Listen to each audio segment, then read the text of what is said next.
So good morning, Nevada, California. How the heck are ya? Because I know you can't say our normal motto because it would be just too crazy to try to say it with everybody here like this. So for those of you, like I said, who've never seen my face, but you've seen my name on plenty of emails, my name is Miriam Moody. I am two hats in our honor society. I am the advisor for my chapter, which is Alpha Pi Epsilon down here in the South Bay of San Diego. I also happen to be the Nevada, California regional coordinator, which is why you get emails from me informing you of all the wonderful stuff we have going on. I'd like to introduce our two wonderful presenters this morning.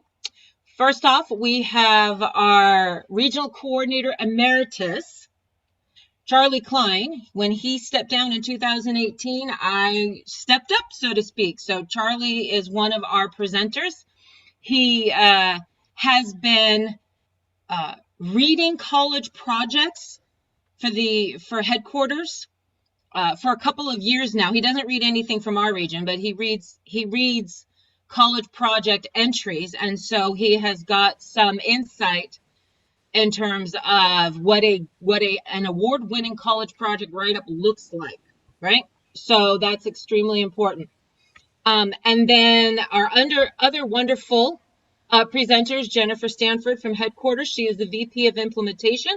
She has, I think, more than that hat, because that hat covers a lot of territory at headquarters. But she is an amazing woman who has been involved with Phi Theta Kappa longer than I have, for sure, because for me it's only been 10 years. But she just has done some amazing work with headquarters and for you all. So I am now going to turn it over to Jennifer and Charlie, and they will take it from here.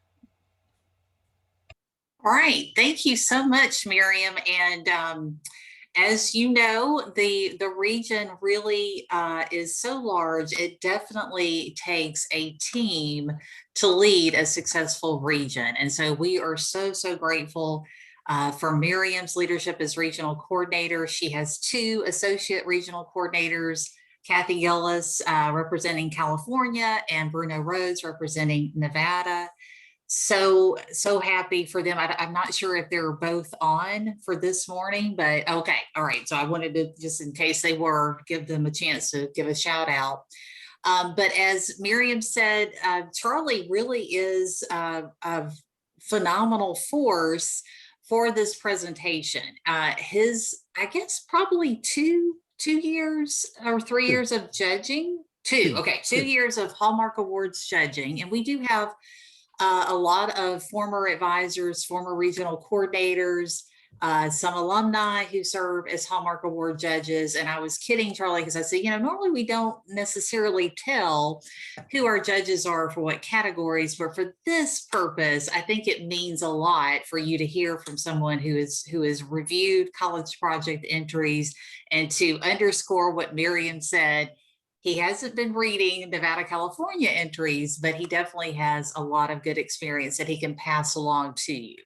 So we're not sharing any secrets. We're sharing things that we hope are visible and out there for all chapters, but sometimes it's a matter of really taking the time to learn about these things. And so we congratulate you for coming on a Saturday morning onto Zoom and spending a couple hours with us so that we can go through all the aspects of a successful college project. Miriam, I will if your regional officers, I have a slide for them before we jump into more of our program. We definitely want to give a shout out to your outstanding officers. So we have an amazing officer team this year. It may look like a small team, but we call them the Mighty Three because they already have done such amazing work. Behind the scenes that I know a lot of you have not seen quite yet. You will definitely see it at the Fall Leadership Conference, but I know that you hear from them on Instagram and some other contests that will be coming soon that they will start promoting come Monday. So take a look at that. We have, in no particular order, I'm just going in order of the slide. We have Kayla Pham, who is our Southeast District VP. She is from Victor Valley College. So we're glad to see Victor Valley College. Yay!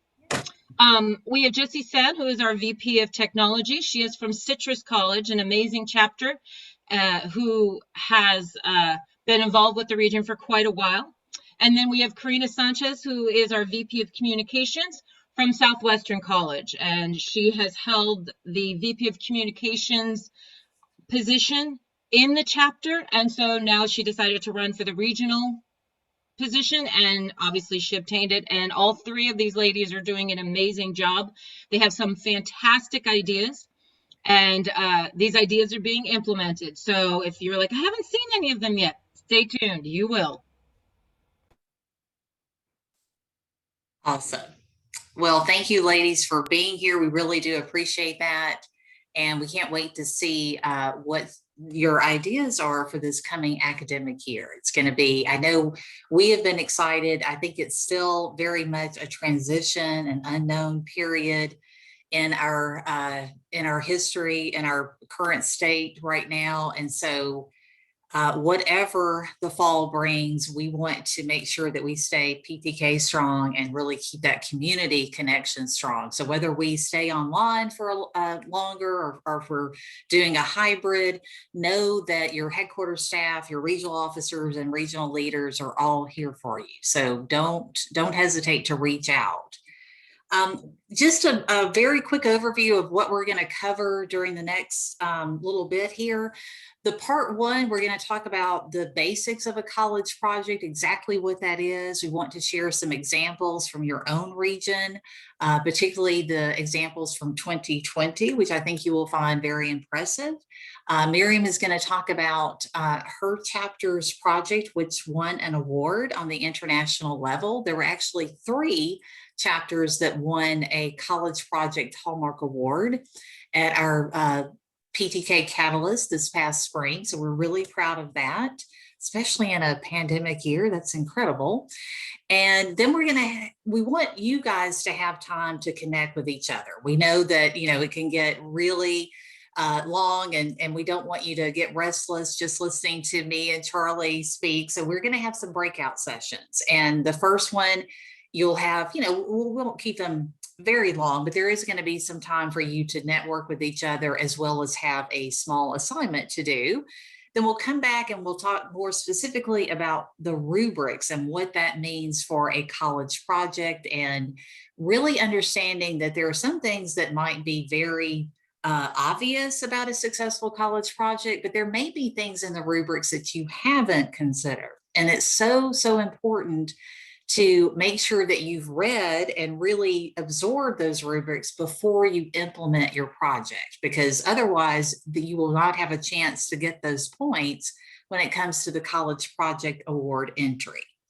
Then we're going to do one more breakout session. And then after we come back, Charlie's really got some great tips for you about Hallmark Award writing. So you'll see some great hints and suggestions that you can go ahead and be preparing for.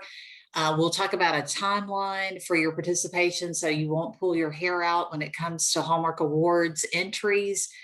And then really, I've got final Q&A here, but I want you to know that we are certainly open to questions throughout this presentation. So don't hesitate to use the chat box. I know we've got several that are monitoring it, and we will, y'all interject anytime, because we want to make sure that this is answering your questions and really being of the most use to you. So I always like to start out with, the what's in it for you, because the college project is one of 2 major projects that Phi Theta Kappa chapters who are highly engaged, who are striving for those 4- and 5-star levels of our 5-star chapter plan. And, the 5-star plan is a bit of a checklist, right? And so we want to make sure, though, that you know that Phi Theta Kappa programming is not about fulfilling a checklist. It really is so much more than that. And at the heart of it is the second part of our mission. And that is to help members really gain personal and professional development skills and experience. And so we want you to understand what it takes to develop an outstanding college project, But through that experience, you're really going to be increasing administrative support by your college for your chapter and even yourselves. You're going to be networking with other college students as well as faculty and administrators. You get to work alongside those college professionals. Of course, you can't help but gain some really cool transferable skills while you go through this process. And let me just say that you don't have to have a title in order to be gaining those skills. Even if you're not a chapter officer, if you're participating in any way, you're going to have that opportunity to be adding things to your own resume for your own things that you talk about during a job interview or writing a scholarship application. So keep that in mind, that you want to be taking notes as you participate in PTK projects, not just for the chapter's benefit when it comes time to write those entries, but for your benefit as well. And then, as we've said, there are Hallmark Awards, and with one college project entry next January, you're actually submitting for both regional and international recognition. And certainly you're going to get additional recognition on your campus simply by going through this process. All right, so let's start out with a quick pop quiz, and you can just, for a true or false question, you can type in T or F in the chat box for this. I know you guys had an Honors in Action workshop earlier, so hopefully this is something that you're already familiar with.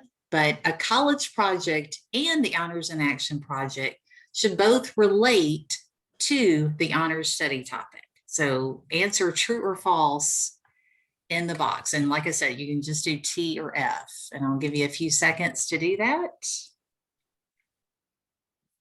Okay. All right. Got a lot of participation. Thank you. And some question marks, and that's okay. All right, so the answer is actually false. So Phi Theta Kappa's Honors in Action project is completely focused on the honors study topic. That's what inspires that project. But the college project is not based on a PTK program. Instead, it is based on your college's mission and priorities at this moment in time. And so that means that it requires a conversation in order for you to determine what the focus will be of that college project.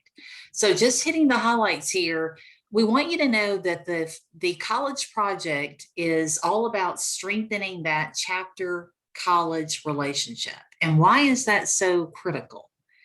Well, it may be because active chapters need a lot of support. They need, first of all, chapter advisors who are appointed by your administration. They need sometimes, hopefully in the near future, they need meeting space. They need access to resources through the campus. If we are back to traveling soon, they're going to need travel funds. So all kinds of things, if you invite your administrators to attend an induction ceremony, there are a lot of times when a chapter will go to the administration or others with really asking for help. And this is a chance to turn the tables and have the chapter leaders say to the administration, how can we help you? And that's a really important bridge to gaining that administrative support. It becomes a win-win relationship, because we want Phi Theta Kappa chapters to not be seen as another club on campus, but to really be seen as a partner and an ally with the college administration. We believe strongly that Phi Theta Kappa chapters can help raise the profile of a college. They really provide a lot of recognition opportunities for the college, and we're in this together. And so we want the best and the brightest on campus, and those are our members, to be working alongside with the college on a priority that means the most to them at this point in time. So we don't want it to just be a project that you do by yourselves after you have that initial meeting. We want you to do it jointly with the college, and we'll talk more about that in just a moment. And then finally, that communication is such an important part of the relationship, and that is going to be carried out not only in the very beginning, but during and after the project. And we definitely want you to not miss those steps. So you'll notice that in this PowerPoint, I've tried to add several examples from past college project entries. Chapters have been able to upload pictures or graphs, flyers, things like that in their entries for the last couple of years. And so you may see your chapter on the screen. And we certainly want to give a shout out to all those who have been participating in PTK programming. So this is your blueprint for a successful college project. And we're going to be breaking all of these down in just a few minutes, but preparation and planning, leadership development, not just the leadership roles of fulfilling a college project, but also intentional development to do your very best. That cooperative effort and communications that I spoke about that is so, so critical. Impact, not just measurable things, but qualitative impact. What kind of evidence can you give that this project really did make a difference, not only for the college, but the relationship between the chapter and the college, as well as for the members and those participating in the project. Again, remember, we want you to be developing and strengthening your own skill set and your own experiences to help you with whatever goals you set for yourself. And then that presentation, that's strictly about the writing and the mechanics of the entry itself. And so we're going to dive into this part a little bit later, but it's really critical that we give a little inspiration here, because as I said, we were so happy that we had 20 Nevada, California chapters actually complete a college project and submit it for a Hallmark Award entry. There could have been more than 20 projects, but these are the ones that submitted entries. And we just want to give a big shout out to you. We really appreciate the hard work that so many of you did. As you can see on the screen, there are titles, a little project title that was provided. And a lot of these were about helping the college through the pandemic. And that certainly was a number one priority, right? So we know that there was definitely a lot of joint preparation done with the administration to meet a need. The ones highlighted in yellow were the ones that received a College Project Hallmark Award. Irvine Valley, Southwestern, and Citrus College. So extra congratulations to them. And Irvine Valley, their particular project on virtual art gallery and wellness workshops, I have the screen that you see behind you is as part of their virtual art gallery. So we want you to hear a little bit more about an award-winning project. So I'm going to turn it over to Miriam to tell you what her chapter did last year. Thanks, Jennifer. So in the beginning of 2020, about February, we had already made an appointment with our college president. So just FYI, when I send an email to our college president, I send the email to the college president, but I CC their administrative assistant, because it's really their administrative assistant who knows their calendar.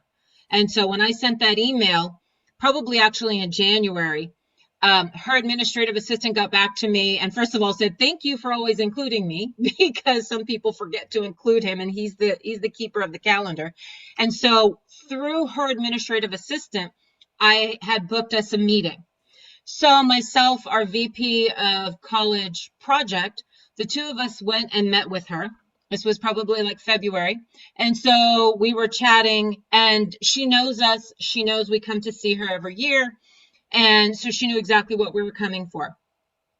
And one of the programs on campus, called the Restorative Justice Program, they work with our current and formerly incarcerated students.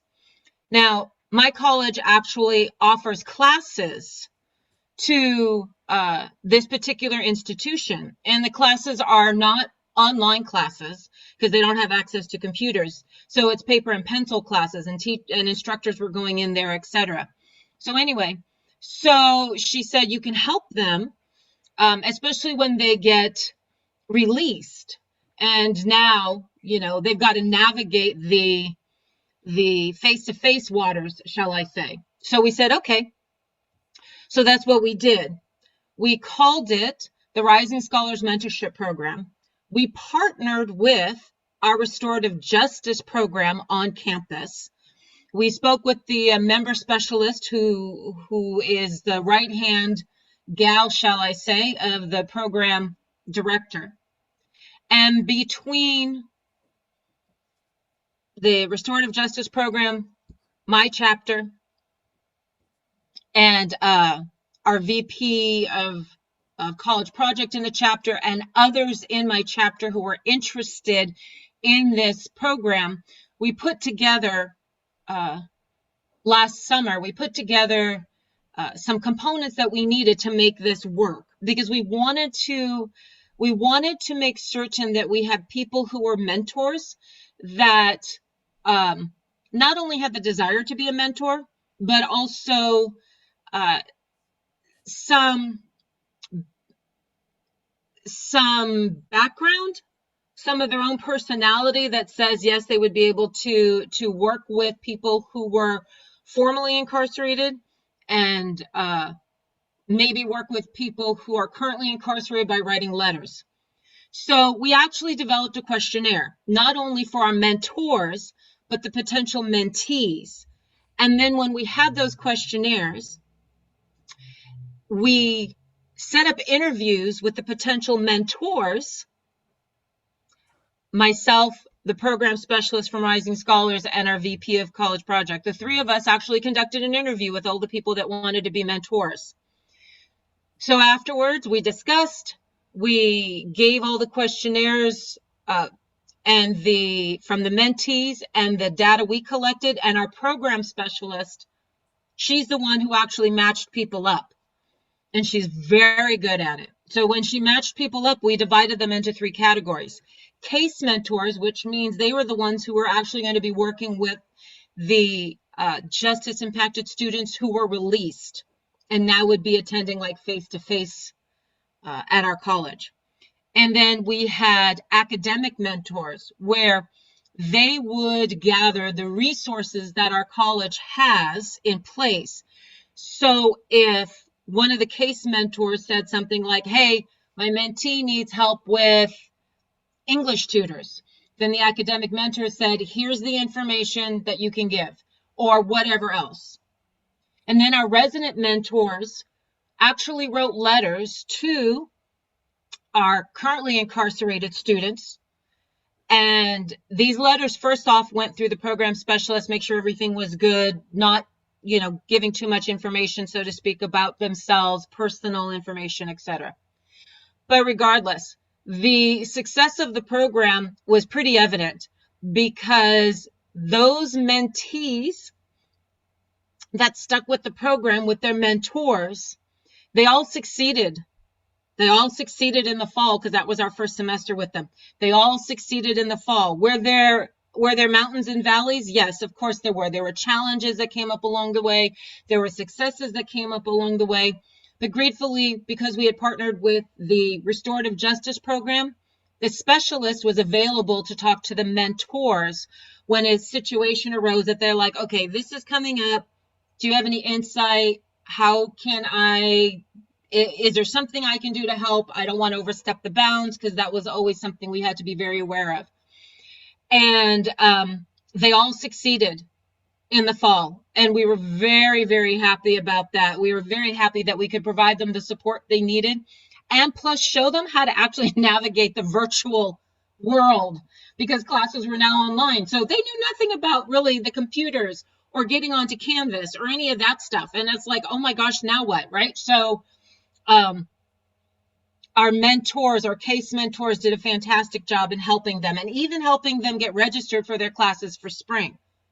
So this mentorship program worked so well that it is now a legacy program for our chapter, which means this is a program that we are going to continue as an additional project, as an additional volunteer opportunity for our chapter. we decided that we wanted to continue it. We wanted to continue to help and change lives of those justice impacted students. It is no longer a college project. We have a new college project for this year. It will not be an honors and action project. It is something that we've decided that we want to continue and do. And so we are very grateful for this opportunity. And the chapter came together very well. But again, we could not have done it without partnering with the Restorative Justice Program on campus, because they had a lot of information that we did not. And they helped to clear up some myths that we had. So anyway, I think that's kind of it in a nutshell. I'm going to turn it back over to Jennifer. Hopefully that may have helped some of you. Boy, that is a huge, comprehensive project. So as you can see, these projects can be all over in terms of complexity. It can be something that may be a very simple one-time event. The chapter certainly has the ability to try to take it to the next level. But it's a conversation with the administration to really come to an agreement about what is the best with the resources that each can provide. And so, Miriam, I know that project is going to be a legacy project in many ways. So that's huge. And that college administration meeting, I know Miriam talked about, the CCing the administrative assistant for the president. And Charlie is going to talk now very specifically about, some of the protocols on campus and what Phi Theta Kappa considers a college administrator and how to navigate this sometimes difficult process well. So Charlie, I'll turn it over to you at this point. Thank you, and good morning, Nevada, California. To me, and I think from the headquarters perspective as well, the college administrator is someone who has direct responsibility for the college. Obviously, the college president, or those that report directly to the college president. You can probably go to the college website and find what might be called a flow chart and look for the hierarchy of employees, starting with the college president, working on down to those that report to the president, such as the dean of academics, somebody like that. And then there are those that report to the deans and so forth. Well, those people and below are not what I would consider the college administrator. The administrator, as I said, would have responsibility for running the college. And that is the person to whom you should make direct contact. Who makes the contact? And I would recommend that that contact is made by the chapter advisor. Again, every chapter has its own unique way of dealing with things. There are various protocols. Some chapters on campus have an establishment with the administration where the chapter president can contact the president's office. In my case, very specifically, when I was at De Anza, I contacted the college president to set up the appointment. And making that appointment, I additionally told the college president what this meeting was going to be about. So this is the preliminary meeting that the advisor is making with the president. If the president says, well, I'm not going to handle it, but here's who you should speak to, then that's okay. That becomes a contact because the president has now handed this thing over to someone else. Once you have that initial contact, the president should know, and I'm going to just refer to the president from here on out. That should be sufficient. And I think you'll get the idea of who I'm talking about. But once you make once the advisor makes contact with the president, the advisor should tell the president, here's our purpose. We're looking for something that you think we should do. And further, here's the big part. We'd like it to follow or in some way support the college mission or the values of the college. Now, that's a very, very broad kind of statement. And one of the exercises you'll be doing very soon is to look up what is the college mission. And when you read it, I'm sure you'll probably find it to be broad, which allows for a lot of things to happen on campus. I'm not going to go into any of those at this point, but you'll get the sense of it once you read it. When the meeting actually takes place, that meeting should be attended by the college president, the chapter advisor, and perhaps 3, maybe no more than 4 people from the chapter itself. The chapter president, the chapter vice president, and perhaps 1 or 2 people, officers, or maybe non-officers, committee heads who are in charge of service. You might have a specific position known as the vice president of college project. Great, fine, then that's the person who goes. You do not, and I would strongly urge this, not to have a chapter meeting where you invite the president to the chapter meeting. Having a meeting where you're trying to decide what will take place, and that meeting is occupied by 20 or 30 people, is going to produce nothing. So you want a very small meeting, a handful of people with one sole purpose, and that is, let's come up with a project that meets the mission statement. Earlier, there was a slide that talked about some of the college projects, and it showed the judging rubrics, the very broad categories. I just want to make a comment because there's been some mention, or at least suggestions indirectly, about what is a college project. And let me tell you what it is not. Or let me tell you what it should not be judged on, because that's really my forte, the judging of those projects. Your college project is not judged on a project that you did in a previous year. So if you're meeting with the president and you want to continue the work that you did last year, that could potentially be a problem. The college project is not judged on projects that are submitted during the current year by other chapters around the nation. Your college project is judged on how it compares to the judging rubrics. And I think, like I said, a few slides ago, there was the listing of those basic rubric categories. By my way of counting, yeah, can you work backwards to that, Jennifer? Sure, sorry. Great, Yes. thank you, that's excellent.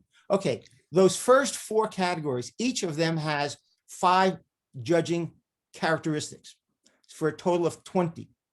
And then the presentation is a judging characteristic that goes throughout the entire essay that you submit. So I will call that the 21st characteristic. So those are the 21 judging characteristics that are comprise the rubrics of your college project. You can probably go back to slide maybe 15 or so, Jennifer, is what it says at the meeting. That's good, excellent. Okay, at this meeting, you've got your college administrator, chapter advisor, 2 to 4 chapter officers. What are you discussing? At this point, the college president should really be taking the lead, say, here's what I think would be nice to do. And now comes the discussion, and there's back and forth for however long it goes until there is a compromise on what should be done. On some of the essays I read, there was a chapter that went into this meeting, and they already had a project in mind of what they wanted to do, which already, since I'm a judge and I'm familiar with the judging rubrics, I'm thinking this does not seem to be starting off well, because it's what they had in mind. It's not anything to do with the mission statement, let alone what the administration thought would be worth doing. But it was reported in their write-up that with lots of back and forth, and I emphasize lots of back and forth, because the chapter was obviously pretty stuck on what they wanted to do, they finally did reach a compromise, and it did come closer to the mission statement, and they made sure, worked with the president, that it did match the mission statement is an easy way to put it. Right? And I think that's the goal of the meeting.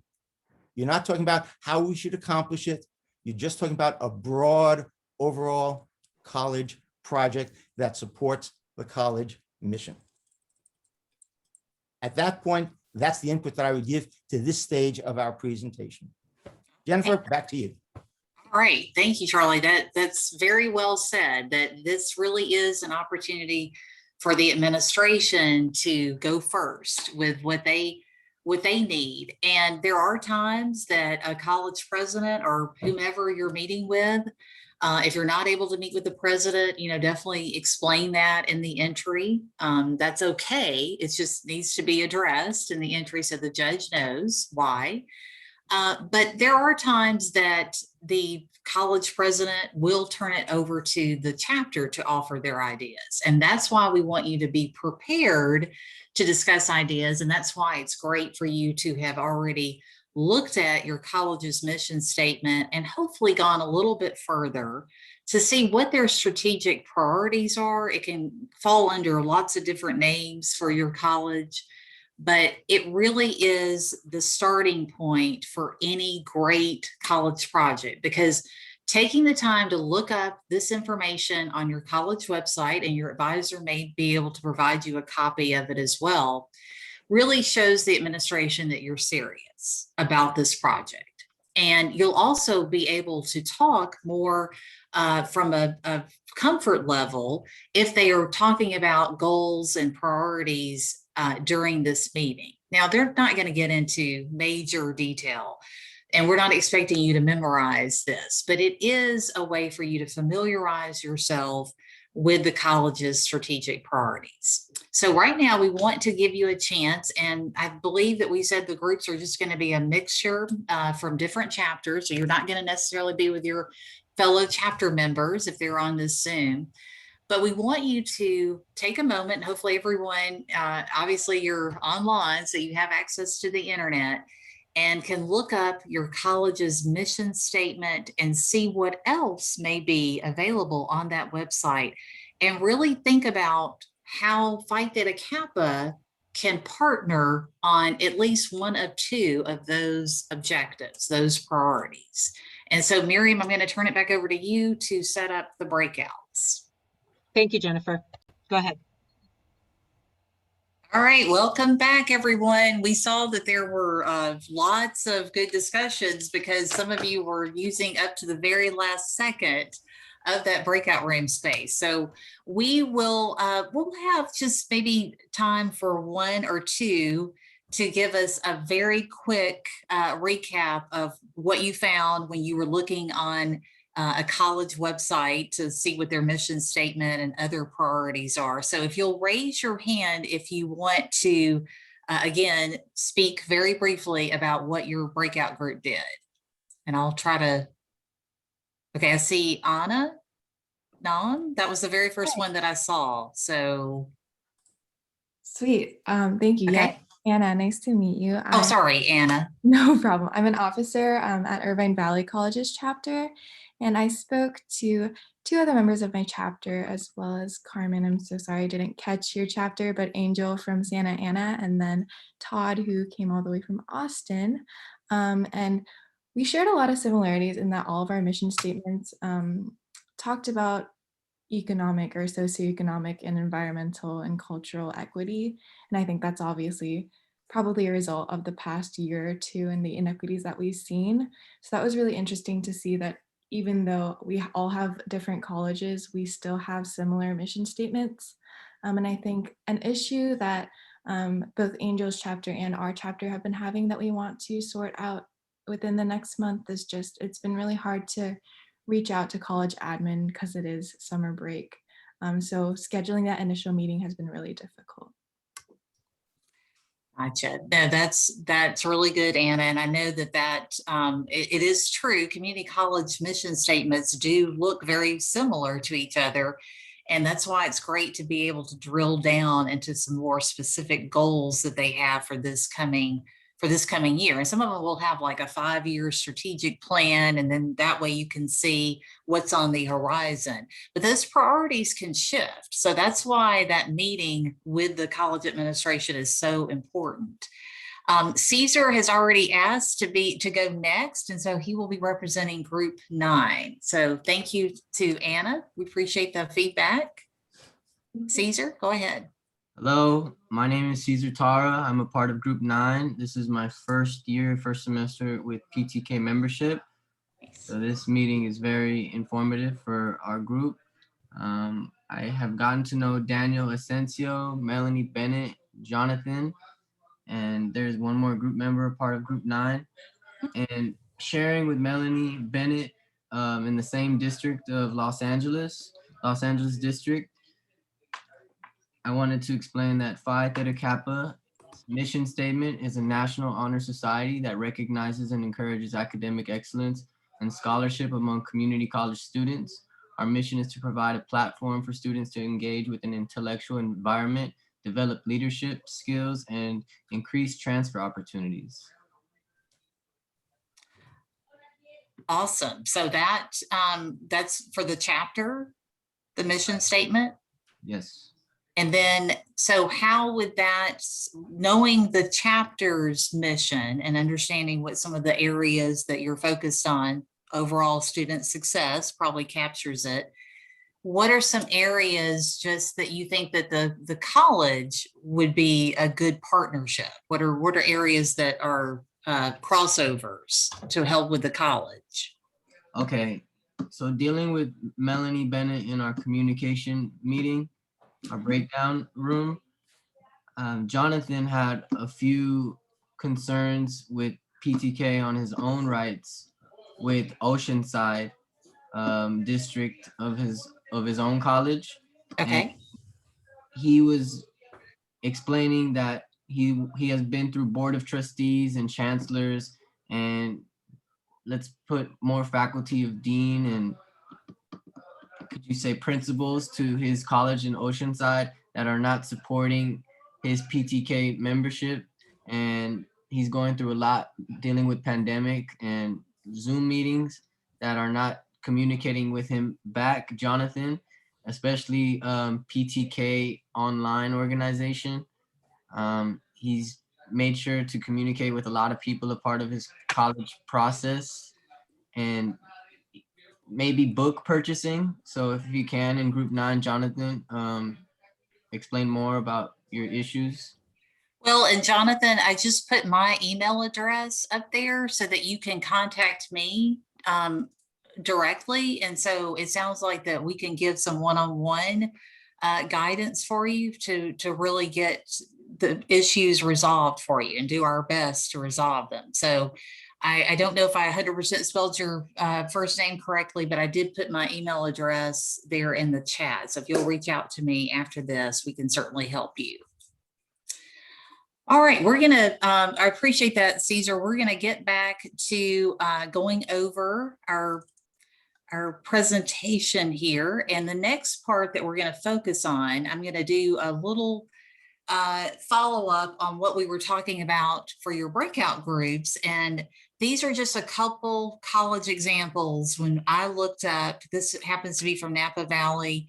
They had a great website because, as you can see, it has an institutional strategic plan that we're literally right in the middle of. And so a chapter could go here and they could see some of the elements like helping achieve equity and student outcomes and promote equity mindedness as a means to evaluate all district practices.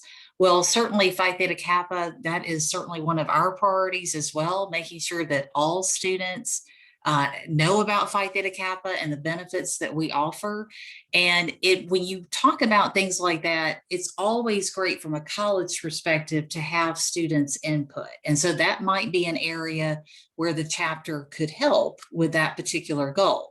And again, you're just brainstorming. You're not preparing a PowerPoint presentation. You're not doing this full-on report yet because you want to just research this first to get some ideas and then have your meeting with the college administration. Kenyatta College also had a great website where they listed not only their mission, values, and vision, but also their college goals. And you see student completion is listed first, helping students actually complete whatever credential they're going for. And Phi Theta Kappa has done a lot of work in this area. And we're very proud that Phi Theta Kappa members have a 91% completion rate, whether they successfully transfer or they complete their credential at the two-year college. And so that is definitely a sweet spot for collaboration between the chapter and the college. So those are just a couple examples. I know you guys hopefully found some other good ones in your work, but we're going to go back to having a really fast pop quiz. And for this one, you can just enter 1 through 4 for your answer. and I'll read it out because I know some of you are calling in for this, so I want you to hear it as well. The college project's main purpose is to, number one, provide a service to the college. Number two, bring an important student issue to the administration's attention. Number three, gain funding for chapter projects. Or number four, strengthen the chapter's relationship with the college administration. And so if you'll use the chat box and put in either 1 through 4. I'll give you a moment. I'm looking at it. You guys are answering fast. That's awesome. Okay. All right. Well, we're getting a lot of correct answers. There's a few that still may be a little bit confused about college projects purpose. So let me just share that the purpose, the main purpose, is for the chapter to strengthen their relationship with the college administration. We want that working relationship because it is the foundation of a successful chapter. And so that's why it's so critical to have that working relationship, that awareness. As Charlie was saying earlier, we know protocols on campus can vary, and it may be that you're at a really large college that you're not going to be able to get into the campus CEO or college president's office, but there should be another administrator that can work with you. And so you keep trying. If you can't get to them, you work with your advisor to help get you to the right person that can help you develop a college project, because this is going to start the inroads that you may need to really develop that relationship. Some of your chapters may already have a great college relationship, and that's wonderful. So you're just building upon that. You know, year after year, there's an expectation there that the chapter is going to help out. And so we want you to understand that. Don't get discouraged if it's not there yet, that this is part of that building block. And it may not go from 0 to 60 right away. It may take some time, but it's important to, you know, keep at it and keep working to find an administrator that you can start that conversation with. All right. So I've got on this slide, these are the steps to a successful college project that really reiterate what is in the rubrics, but it's a very pared down step-by-step process. So I'm going to go over it very quickly, but then Charlie and I are really going to dive deeper into the rubrics for you. And that's where the rubber meets the road in terms of really understanding how you set up a successful project. Jennifer, can I interrupt just for a second? Yes, go ahead, Charlie. I just want to remind you folks, you don't have to worry about copying down what you see on the slide, because after the presentation, Regional Coordinator Moody will be sending the entire PowerPoint out to the region. So you'll get a copy of all of this. What you might want to write down are notes of things that we say. Oh, that's an excellent point. Yes. And don't forget, we're monitoring the chat. And when I say we, I mean Miriam and probably the regional officers and some of the alumni. So don't hesitate. If there's something, a point that is still confusing, go ahead and put that in the chat so that we can clarify it now before we get too much further in.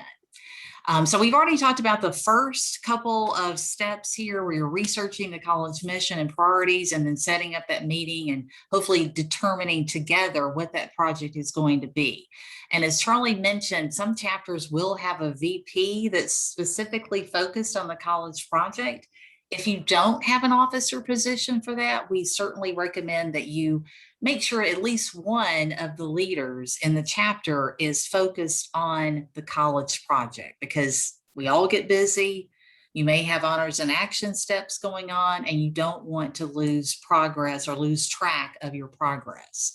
Remember, you have a very important audience for your college project. You have gone in and told your president that you want to do something to help. So follow through is a very essential part of this.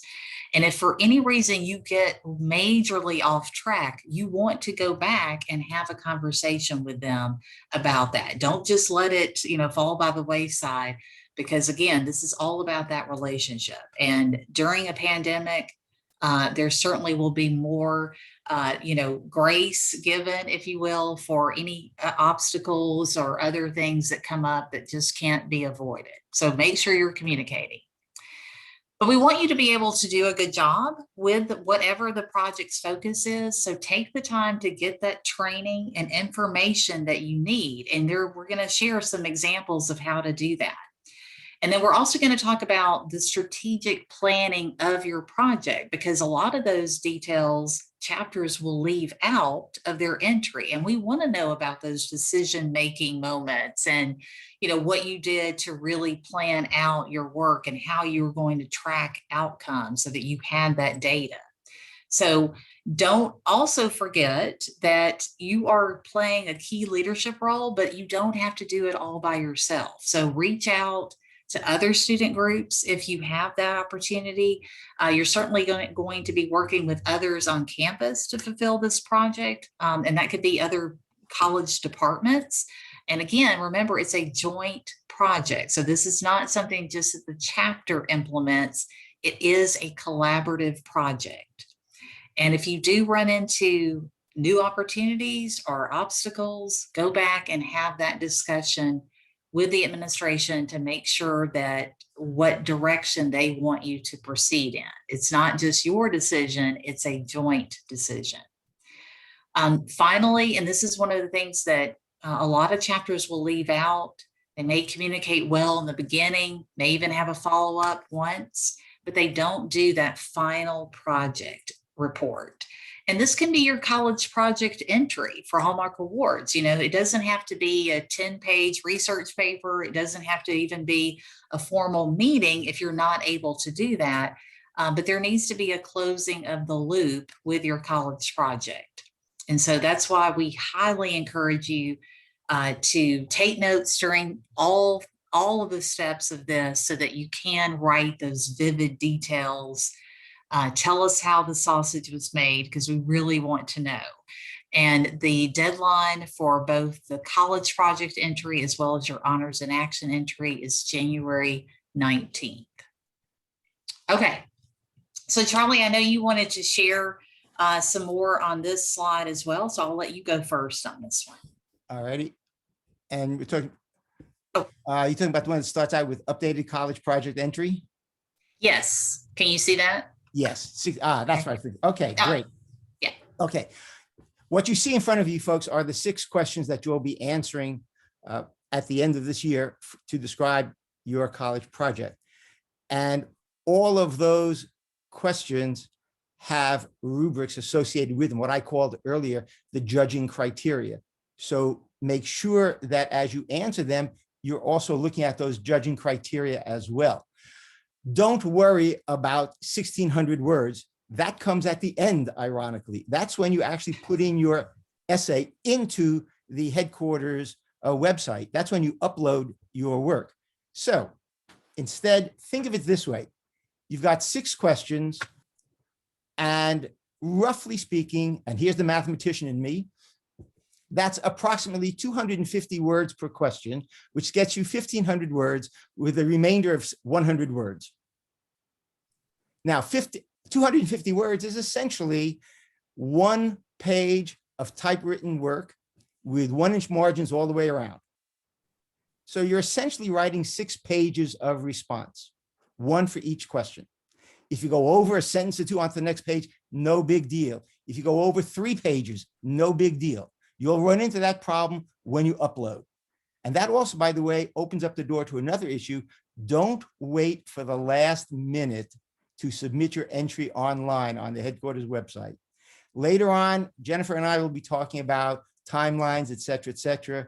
We understand you're in a certain timeline right now, and we're going to make some suggestions later on for perhaps some alternative ways of approaching it. But right now, it's the writing of your essay. 1,600 words, 250 words per response, and you have plenty of room left over. And that essentially is all I want to say. Don't worry about copying down these questions now. You'll get this PowerPoint presented to you later on. Absolutely. And these questions, we did update them, as Charlie said. That's why we have updated on this slide. but we did not change any of the rubrics. What we did is we tried to edit the questions in such a way that it really does a better job of prompting the chapter to give us the information needed in the rubrics. And so understand that this is, again, we didn't change anything about the college project. These are just streamlined, if you will, to help you answer the questions in such a way that you're addressing the rubrics. In particular, the sixth question is new, but it's the essential part of the college project. And we found that chapters really were not giving us a good indication of what this project, how it affected the chapter's relationship with the college administration. And so that is something you'll see these on ptk.org/hallmarks. If you go to categories, you can download these now. And this is, again, just getting us back to the rubrics. These are the categories that we've already reviewed, and now we're going to break these down even more so that you understand where are all the points that you can get. As we mentioned, there are 20 points in each of these 4 top categories. And so this is the actual rubric that we want to talk about. All right. Charlie, is there anything on this one? Do you want to go first? A whole bunch. Okay. All righty. Good that you see both the 5 criteria that I mentioned earlier for the preparation rubric, and also right next to it are the point scale. If you look at that point scale, there's one word that essentially covers everything, and that's the word evidence. You need evidence. Yes. How to write with providing evidence. Pictures that you're allowed to submit along with your essay, nice to have, but that's not the written evidence that we're talking about. We're talking about a description. So here's a nutshell for how to make sure you have a description. Jennifer very appropriately said just a short while ago that you want to talk about how the sausage was made. You want to get all the details. So I'm going to put it in a slightly different phrase, but it's the same thing. Pretend you are a reporter and you are writing about what's taking place. And most importantly, a reporter refers to the 5 W's: who, what, when, where, and why. And if you include those things in your perspective of writing all of your responses, that will immediately upgrade your overall project. Let me give you an example. And this is based on some of the essays I read this year and last year. I'm not going to mention chapters because I don't know the names, but I will talk about the concept that they wrote. Citing evidence of a mission statement. Merely saying that the chapter read the mission statement is not evidence.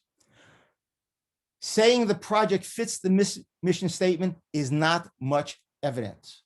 Quoting the appropriate part of the mission statement and writing how the project relates to the statement is probably the best evidence.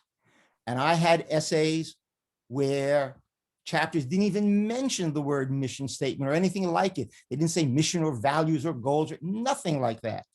They threw away a bunch of points right off the top, just by not mentioning the mission statement.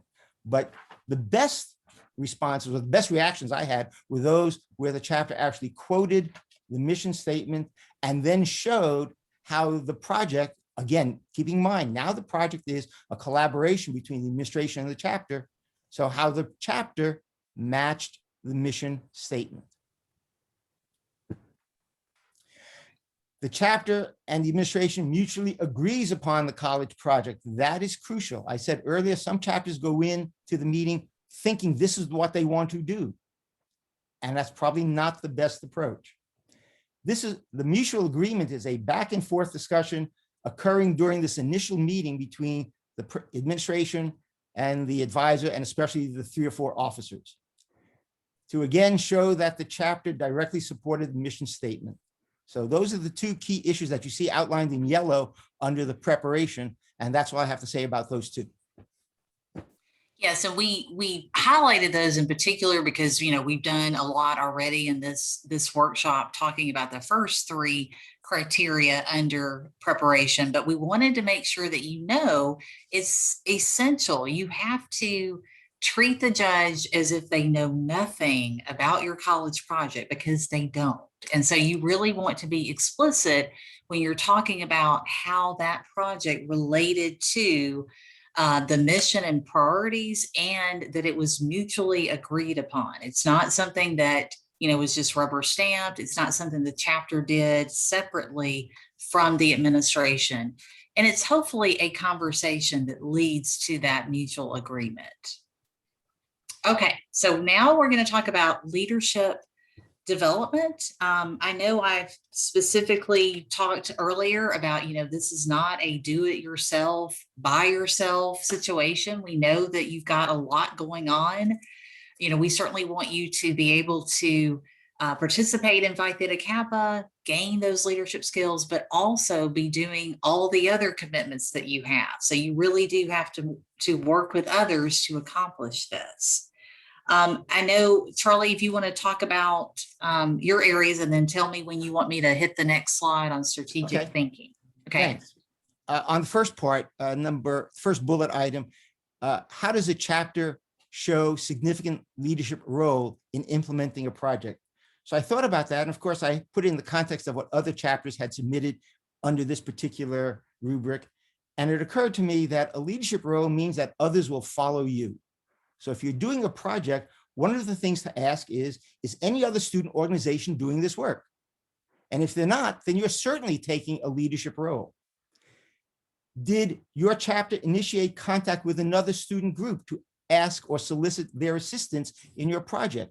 Now you are taking a leadership role. But if you're saying that, well, some of our members never did this before, I'm not so sure, and now they're doing this, I don't know how I would deal with that as the chapter taking a leadership role. And I say that because I've also read that in some of the entries that I received.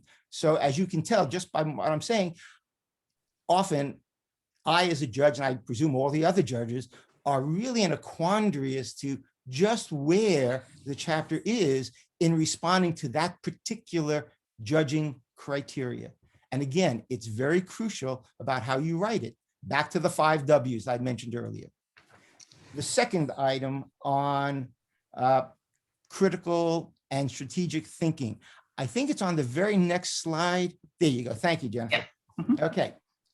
So I got this from going to the web. A lot of chapters last year and this past February simply ignored that question about critical or strategic thinking. They just ignored it. And it's a real shame because they're throwing away a couple of points needlessly. And sad to say, it is a highly competitive process. So if you're looking to get your chapter at the top, and I don't mean necessarily number one, although if I may say parenthetically, I think we have chapters that can be number one. But aside that said, in the highly competitive realm of college projects, along with HIA, and that means probably the top 30 or the top 50, let alone the top 10, it means that every single item on the judging rubrics needs to be addressed. Leaving one of them off can cost you 2 or 3 points, and that's enough to take you out of the competition completely. You'll still do well, but it's out of the competition. So I'm looking to get your chapters right up to the top as best you can. So the strategic thinking, as you see there, also includes the 3 other items: analysis, inference, problem solving, and decisiveness. So you have to analyze what's going on. What is it that we're trying to accomplish? What does it mean? Where are we going to go with this? Blah, blah, blah. Problem solving. One of the questions in the rubrics is, what problems did you encounter and how did you deal with it? So your critical thinking has to incorporate a response to the problems that you occur. And finally, decisiveness. Show that you looked at the dilemmas that you're in, you saw the alternatives, and you made a decision. This is what we'll do, and here's why, and now we're moving on.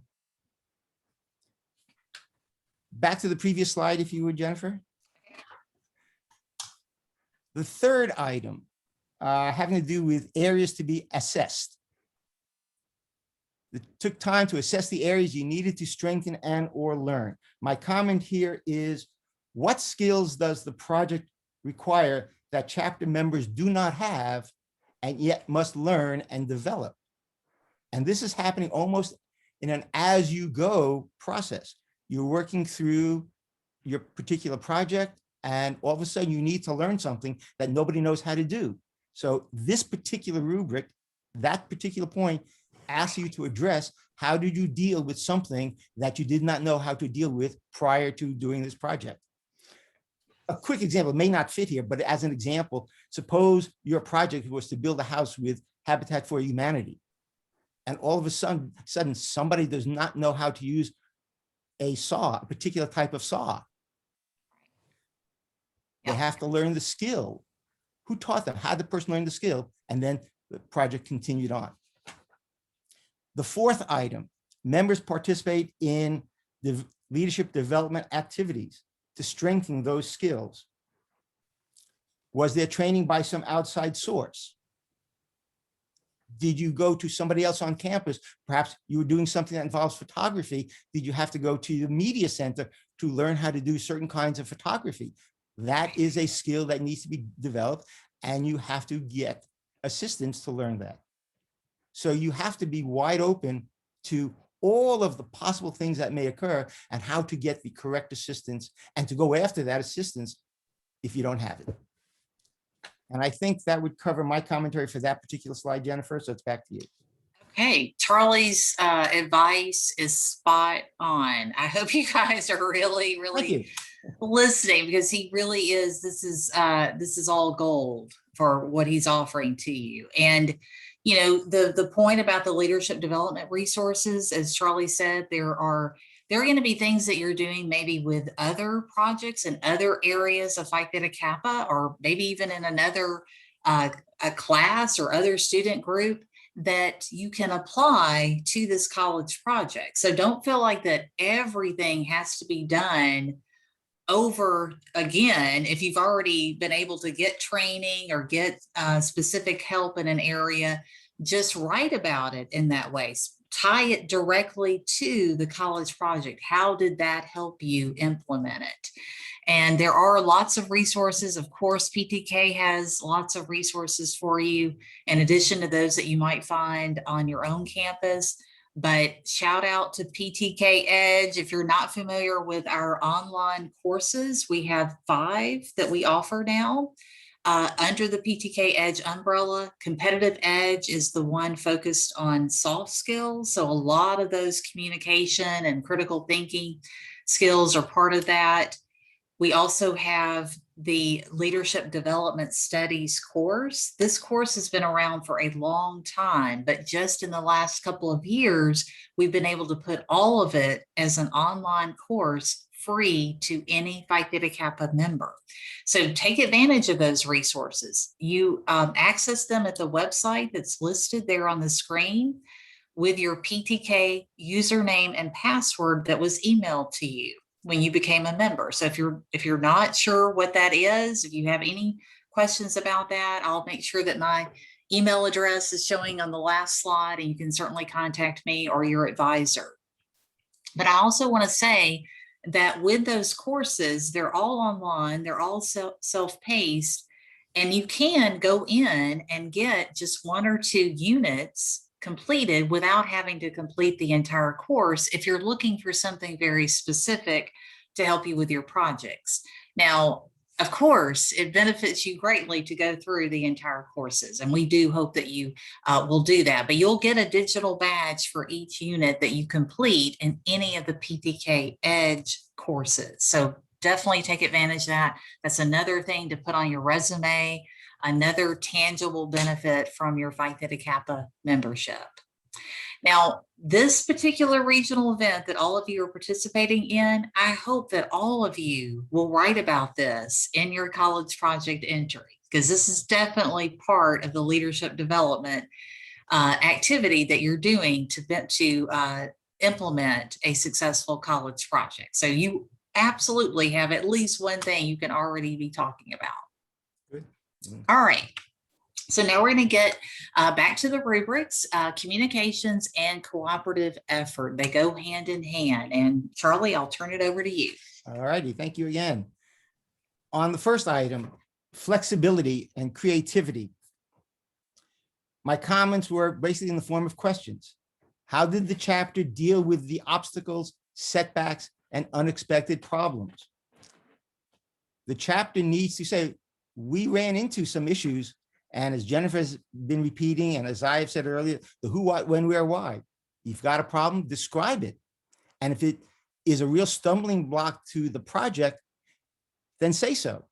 And I will refer, again, I use a model from this past February. One of the chapters described in great detail what they were doing, ran into a tremendous problem and had to I wouldn't say reinvent the project, but sidestep around it, which was not what they planned for, but they wrote about it and they wrote about it well. And that to me was an example of very good writing and description of what's going on in the project. The other alternative is to ask the question, did everything go according to plan and turned out to be a piece of cake? You know, if that's what happened, then that's what happened. In bullet number 4, down towards the bottom, yes, your cursor is right about there. Stakeholders. Jennifer and I had quite a long discussion about stakeholders. And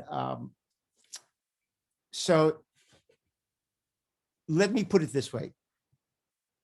The stakeholders are the people who were helped or were directly impacted by the project. Regular could be as frequently as once a week, such as email, a text, or a phone call. To simply say that we notified everybody at the end of the project is not enough. In fact, Jennifer had alluded to the idea of leaving off, or some chapters have done, leaving off the summary, if you would, of the project. And here's your opportunity to let everybody know. So whomever you're in contact with, even if it is somebody you went over to the media center for some assistance on some technical assistance, they became a stakeholder simply by giving you assistance. Let them know how their efforts paid off. They become a stakeholder. So it's not just the college president or the appropriate administrator, it's a whole bunch of people. And for that matter, even the chapter members themselves who helped out. And the last item, the final report of the project.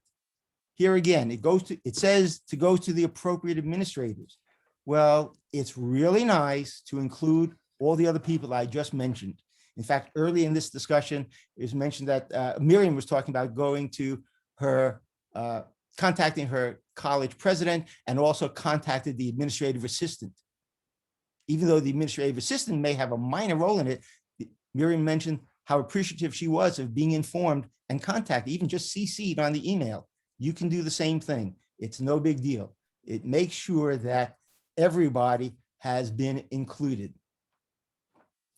And again, I want to emphasize the word regular updates in the next to last bullet item. Keep in mind, regular is on a timely basis. And that should be once a week, once a month, however long your project goes. I'll leave it at that. I have a comment. Well, I'll make it now since I'm thinking about it. Can I do that, Jennifer? Yeah. All right, here we go. The college project is or can be as short as one day to actually work out, to administer, to put into action. College projects can cover a span of a week. There may still be a month and a half of preparation, but the actual execution of the project may only take one afternoon. Nothing wrong with that. Right. Whether the project lasts a full month, nothing wrong with that. There is no judging criteria that is used to determine or to award points for the length of that project. That is not an issue. So if you do something that's only going to be done for one day, fine. If you do something that's done for 1 month, fine. That's not the issue.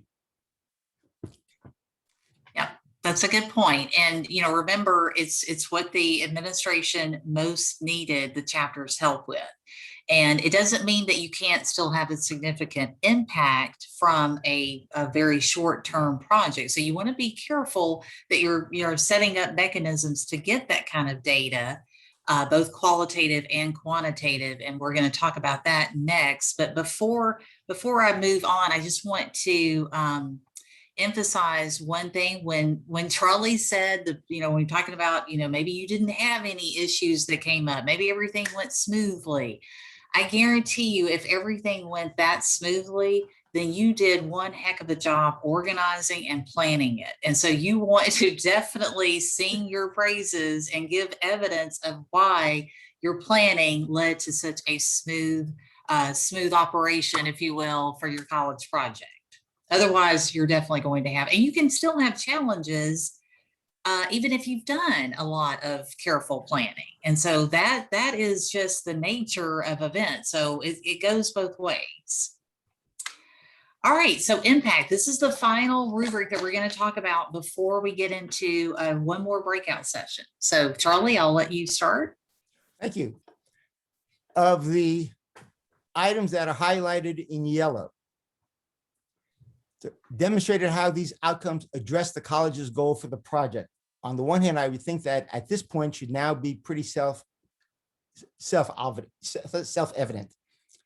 You want to tie in your project with the mission statement and the goals. There's just no other way to do it. Without that, there's a huge gap in your entry.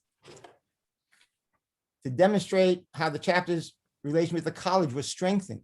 This is perhaps one of the key goals of Phi Theta Kappa in having you have a college project.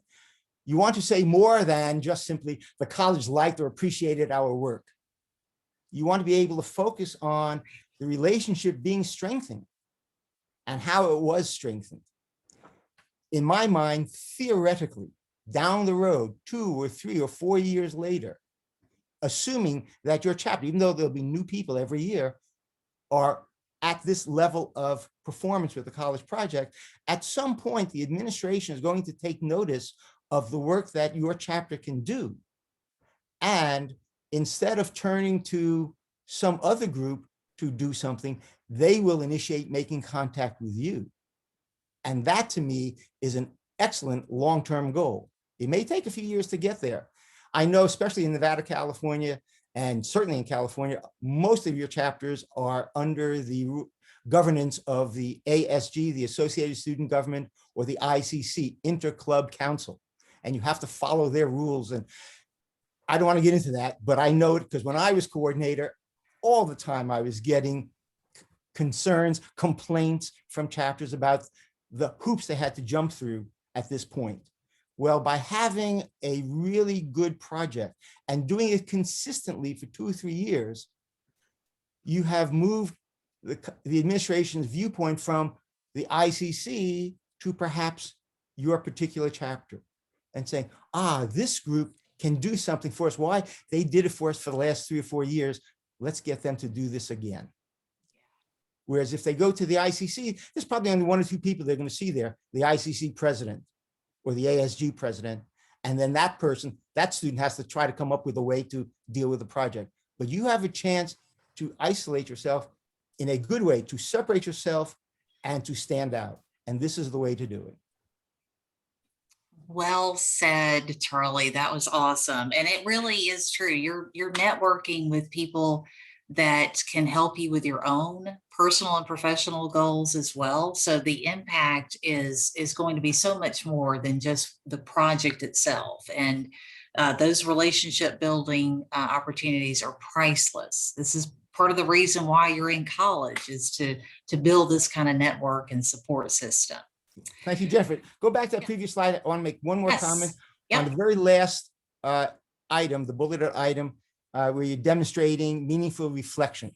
All I say here is, because some chapters leave this off and they don't write about, what do you mean by meaningful reflection? So my particular phrase is, you're doing a little bit of soul searching here.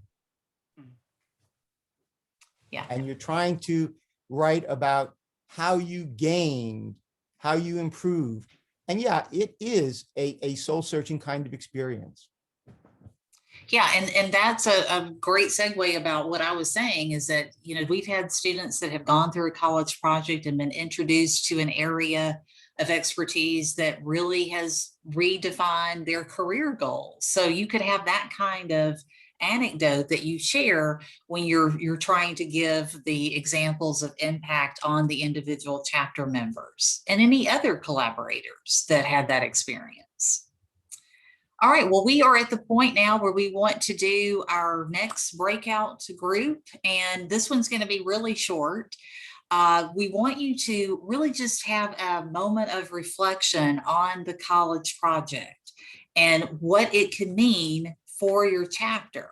And I know some of you maybe you've been in Phi Theta Kappa for more than a year, so you can, speak from experience. But if you're brand new, and I know there are a lot of you that are brand new to Phi Theta Kappa, we want you to think about what the possibilities are. I think Charlie had a great example when he was talking about the ASG and the ICC and, really trying to make headway on campus to set yourself apart as a PTK chapter. And so again, this is just an opportunity for you to visit with each other briefly. We want you to have those connections. And so I'll turn it back over to Miriam to start that breakout process.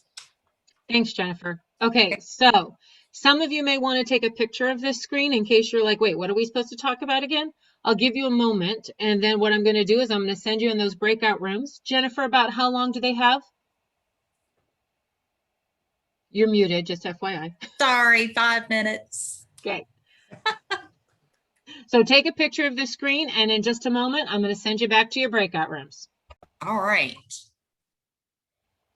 Okay, welcome back, everyone. We are excited. We are in the home stretch of the next few minutes. We hope that you enjoyed a final opportunity during this workshop to visit with each other, because we've got some really important things about presentation, particularly writing tips for you. We don't have time for a share right now, but we're going to jump right into that. But if there's anything that you, again, want to ask, any clarifying points, please put that in the chat box and we will definitely address it. All right, pop quiz. What is the maximum word count for the college project, for the entire college project Hallmark Award entry? And you can use 1 through 4 on your answers in the chat box. Is it 1, 1,200 words, 2, 1,400 words, 3, 1,600 words, or 4, 1,800 words? So let's hear from you. What do you guys think? What's the maximum word count? I think everybody in the chat got it. Good.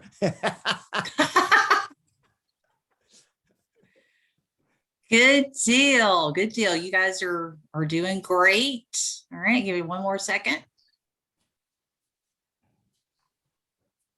All right. Yes, the answer is number 3. It is 1,600 words. And as we reviewed earlier, there are now 6 questions, but still 1,600 words. Again, just trying to give you the prompts to give the judges exactly what they need with that 1,600 words. And you decide how many words you use for each question. So the presentation part, as Charlie mentioned, it's 5 points, but it is a critical 5 points because the maximum total score for college project is 85. And I know that's kind of weird, but that's just the way that it works out with the rubrics. And you would be probably surprised to know that our international award-winning entries really are in that 80 to 85 range. So it is a very, very tight margin for the top 50 chapters that we recognize internationally for their college projects. And the region also uses the ranking, so they can have a little more flexibility there. So, it depends on the region, whether they recognize the top 3, top 5, top 10, but it is a very competitive process. And so we don't want you to leave any points on the table. So Charlie, I'm going to turn it over to you to talk about some writing tips. Okay, thank you. Okay. First of all, presentation is probably the easiest way to lose points. That sounds like a negative to start, but sad to say, I've read far too many of the essays where they just did not, and here's the key word, proofread their work. So mistakes occur both in grammar and in spelling. We'll be talking a little bit about that as we go through. I do want to make some comments. The presentation is about the writing, not about the appearance. So earlier when I said your initial responses to those 6 questions are typed, I don't know if I mentioned, they should be typed double spaced on a page, each page with a new question or each question on a new page. That gives a proofreader an opportunity to make corrections on the page itself. If you do it that way, if you do it online, that's okay too. Can I, Yeah, go Charlie, ahead, can I please. just want to reiterate one point here. So we do want you to finalize your entry outside of the online application. Yeah. And that's what Charlie is talking about is, really going through that writing and editing, proofing stage before you go in, and you're going to be copying and pasting the text into the application. So you're not going to just be uploading a document, which would only take like a few seconds, but you're going to need that time to copy and paste each answer into the application. So go ahead, Charlie. Thank you. To begin with, don't worry about writing the responses to the 6 questions, and don't worry about the 1,600 word limitation. Some people count words. The website does that automatically. Let's put it this way. If you're over 1,600 words, your entry will not be accepted by the website. So the other question is, well, suppose I write 1,500 words, not a problem. The only criteria is it cannot be over 1,600 words. First, focus on writing your responses to the rubrics. The 4 major categories, there have been slides about that earlier, and the 5 criteria within each of these categories. This particular one seems to show 3, but the other slides that we had in the last 10 or 20 minutes, they were showing the 5 criteria within each category. Then copy each of the 6 questions onto 6 new pages. Write your responses to the questions on those pages. Obviously, you can be typing this, word processing, that's fine. Your responses are based on the rubrics. Use computer spell check, and now we're going to get into some examples. But here's the problem. Spell check is not enough. Sometimes computer does not catch grammatical errors or the correct word, what we call a homonym, a word that is spelled differently but sounds the same. I'll get to that in a moment. Next, get 6 separate proofreaders so that each person reads only one question. Now, let me say up front, obviously they're reading something out of context, but not for that particular question. And they are checking for grammar and spelling and the flow of what's going on. The chapter will be going back and forth with each of those proofreaders until that response to that question is as best as it can be. Finally, get a 7th proofreader who will read the entire set of answers, I'll call them essays, read the entire set of essays, the entire college project Hallmark Entry Award, so that this 7th person is checking for continuity, making sure that there's consistency, possible redundancy, that may have to be corrected. Yes, I had a chapter where I think in the 3rd rubric, their answer to the 3rd rubric was almost the same as the answer to the 2nd question. You want to have a proofreader catch that sort of thing so that there's a nice, smooth flow all the way through. And also that 7th person may find a mistake or some correction that none of the other proofreaders found. Now, right off the bat, I know you folks are already operating under a certain schedule, and the traditional schedule is, okay, we'll wait for the summer, we'll start the project, and in December, when we have our break, we'll write our Hallmark Awards as both HIA and college project, and then submit them by the deadline. Let me say a commentary about the deadline. The deadline is 5 p.m. on whatever day it is. I think it's a Wednesday this in January, Wednesday. but it's 5 p.m. Central Time, which means 3 p.m. Pacific Time. So be careful about your time. Make sure you get it in on time. My hint, and now I'm speaking more as an advisor and coordinator rather than as a judge, try to get your work uploaded and completed a day or two before.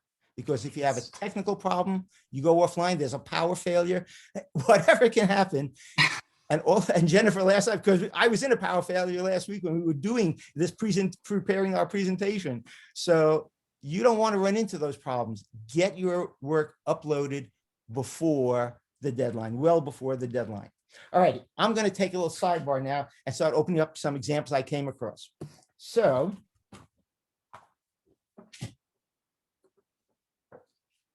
sorry about that. Here we go.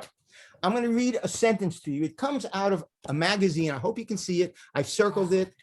And I don't care if you can read it because I'll read it to you. But this comes out of a magazine called The Week. It's a weekly news magazine like Time and Newsweek. And here's the sentence the way it should be read. It is now a gateway to the Gila National Forest where you can hike through coniferous woods or ride mountain bikes. That's essentially the sentence. Here's the way it was written, typed into this article.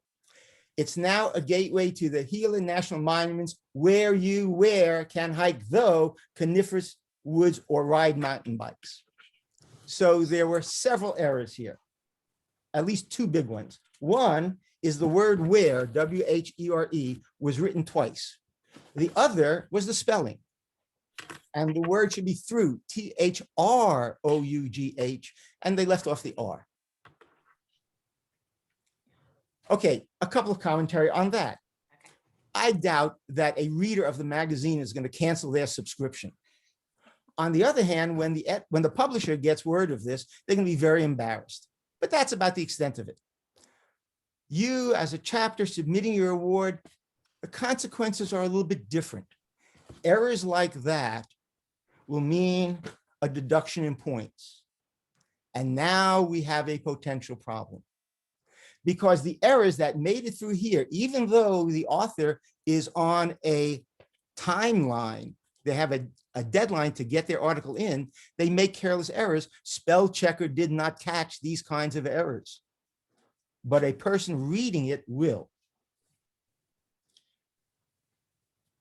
Another error that came up, and this is an actual sentence from an essay that I read this past February. So I'll read you the sentence, and here it goes. We thought that by sharing the struggles of voting as a person of color who are put at a disadvantage through systematic racism and prejudice, we could motivate our attendees to vote and to go out and use their voices for the less privileged. Okay, did you catch the error? The error was systematic racism. Now, systematic is a legitimate word, and their spell checker did not catch that error. But when I read it, I did a double take. And now I read it a second or third time, and I realized what they really want to say was systemic racism. Systematic implies the idea that, oh, there's a step one, there's a step two, there's a step three, whereas systemic means that there is something that is innately built into the system. In this case, the system being racism. So how do we deal with that? As a judge, I had a lot of trouble with it, but it made me go back and reevaluate not just what's there on paper, but why did that error occur? Did the person not proofread the page? Did the person not really understand the words that are being used, systematic versus systemic? And that led me down another course. Gee, there are other errors I came across that are errors of typing, or were they errors of typing? So the slides that Jennifer is showing you now, and again, don't worry about copying this down, but because you'll get this presentation sent to you later. It made me go back and look at all of the kinds of errors that I ran across. Jennifer, can you go back one slide to the one that starts out avoiding writing blunders? Oh. Sorry, I was trying to do something else. Okay. I'm sorry. Okay. There it is. Thank you. Okay. So this started things with apostrophes. And nope, keep there. Okay. This Okay. started errors that students wrote or chapters wrote with apostrophes. And now you can go to the next slide if you want to. That Okay. would be good. And now it became a matter of using the wrong word. Again, a misspelling, but it conveys a completely different concept. And so now as a judge, I'm trying to figure out, how does this error occur and how serious is the error? Well, to me, systematic versus systemic was a serious error. Now, I didn't take all 5 points, but it's not something to let slide by. These errors, many of them came from essays that I read last year and this year, others that I came across in other kinds of reading of magazines and books and so forth, got me on my bandwagon about how to correct these. And the best way is getting a proofreader. I can't overemphasize the use of a proofreader. Continuing on, assuming now we're at the stage where your project has been proofread and you're ready to upload it onto the PTK website, do so. Now is the time to worry about your word count, because the PTK website will automatically tell you how many words.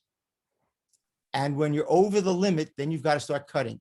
Let me give you another example, very easy to correct. Lots of chapters, and I'm sure your chapters also, are very proud of the work they've done, and they like to duly mention themselves and say, we did this, and so forth. So instead of writing, quote, the Alpha Sigma Alpha chapter at De Anza College, unquote, which itself is 8 or 9 words, why not just simply write our chapter? So that immediately cuts out a bunch of words. It does not change anything in the essay itself. Its impact is still there. That may be a tough thing for a chapter to want to do, but let me give you a hint. The judges do not know the names of the chapters. In fact, when Jennifer sends me mine, I presume she's in charge of it for the whole society, it's a code number. So putting your name into the writing, okay, if you can fit it in, if you don't have a word problem, fine, go ahead. But if you're running into word count problems, then that's certainly one way to change the number of words. If you have to rewrite the entire paragraph or your response to that question, you may need to bring that new response back to a proofreader to have it reread. So now let me talk a little bit about the potential schedule that you're under. As I was saying earlier, most of us do the work in December, January. It's very difficult to get a proofreader at the end of December or at the beginning of January to read your essays. Faculty are either writing and grading finals or they're preparing for the new quarter, the new semester. So after much discussion, Jennifer and I came up with a brand new schedule for the college project, and for that matter, even the HIA. I mean, some I'm going to be, chapters. go ahead. I was just saying, for some chapters, this is a better timeline. I It's up to understand. them. I understand. I understand. I'm an advocate of doing the January to June or February to June timeline for HIA for the several reasons that you now see in front of you.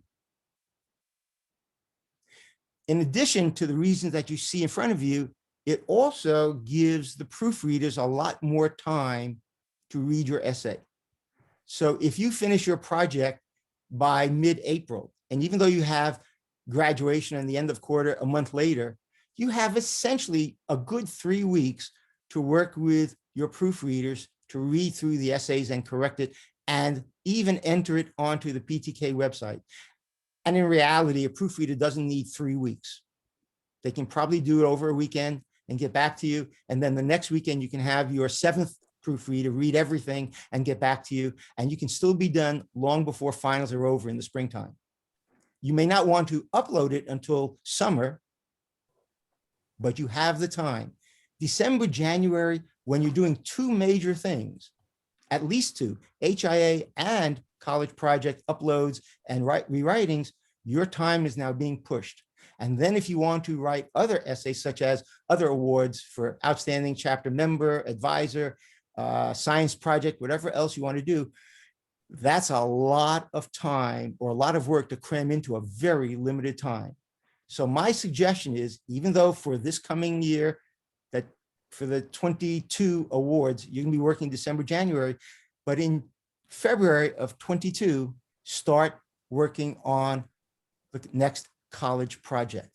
Get your advisor to set up the appointment with the president and start the process in February.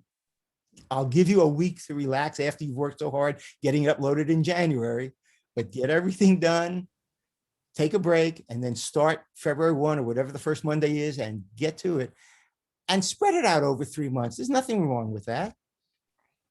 And then you'll have this thing done by the end of your fall, depending whether you're on a spring semester or winter quarter system, you'll have it done.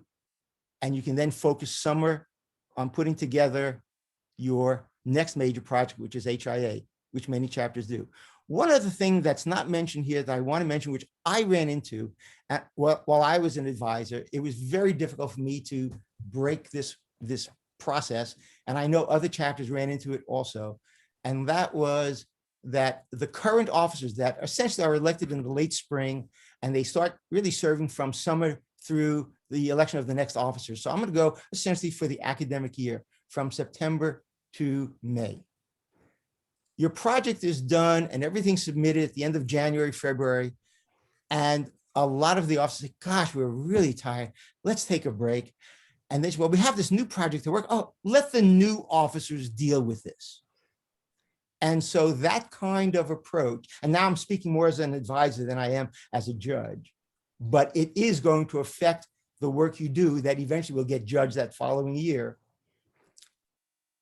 The officers want to say, let's take a break. Let's let the new officers deal with the college project. After all, we won't be here next year. Right. And so what happens as a consequence of that attitude is that the new officers are faced with this as soon as they come in the springtime. And then they have to worry about this in the summer, putting together not just the college project, but also the HIA. And those are two tremendous pieces of work that, in order for the chapter to want to earn its recognition, puts a tremendous burden on their shoulders. So I hope that especially you officers can break through that mold. And as you finish the current or the semester in December and start in January, that you're willing to pick up a new project come February. I think that's enough of my soapbox talking here. But I'm going to wait till a little bit later. I do want to mention one other thing. We'll do this towards the end. Oh, Right? Charlie, we're already at time, so Oh, it went by okay. fast. Yes, it did. Okay. Well, I just want to, before I'm going to put my email address up here, as well as my direct phone number. You're more than welcome to contact me. I'm happy to help brainstorm or answer any other questions about college project. But I know, and just speaking on behalf of Charlie and myself, that we are so happy to have so many of you join us on a Saturday, no less, in the summer. So we do greatly appreciate your time this morning, and I will turn it back over to Miriam. Thank you, Charlie and Jennifer. We You're quite appreciate welcome. your time spending on a Saturday morning with us. We know that there are many things that life can ask us to do on a Saturday morning. So Jennifer and Charlie, thank you. And Nevada, California, thank you for coming as well. We want to honor your time. I am going to make a recording of this, or a YouTube video of this, so you have it. And I'll also send out the PowerPoint with it, so you can see some of those slides at the end that they did not get to, because as I said, we want to honor your time. I jokingly said in the chat, and it was true, Charlie's catching all these mistakes, and he taught math. Okay, so he taught math at De Anza College. He taught calculus on the quarter system, and he's catching all these English errors. So I'm just letting you know to be very aware that it does not matter what the judges used to teach or still teach. This is exactly what anybody, so to speak, will catch. So FYI, be very aware that you're like, oh, I hope I get a judge that teaches math because they won't catch anything. Well, yeah, good luck with that. Charlie just broke the mold on that one. So anyway, again, I thank you all, Nevada, California, for joining us. Once I create the YouTube video of this, I shall send it out to the entire region so they have it, because I know some people had other obligations today and could not make it. I am also going to make a YouTube video of the HIA boot camp that we had back at the beginning of June and send that out as well. So some of you who are not able to attend that for various reasons will also have that. So anyway, we want to give you all as much information, as many tools as possible to help you succeed in your chapter goals, which hopefully will help you in your personal goals as well. So anyway, I hope you enjoy the rest of your Saturday. And for those of you in summer school, I know I am. I'm teaching and I'm taking a class. I hope you do well on your finals, which could be this week, this coming week, or the first week of August, right? So anyway, good luck to all of you, and I shall catch you all on the flip side. Take care. Bye, guys. Here. Thanks, everyone.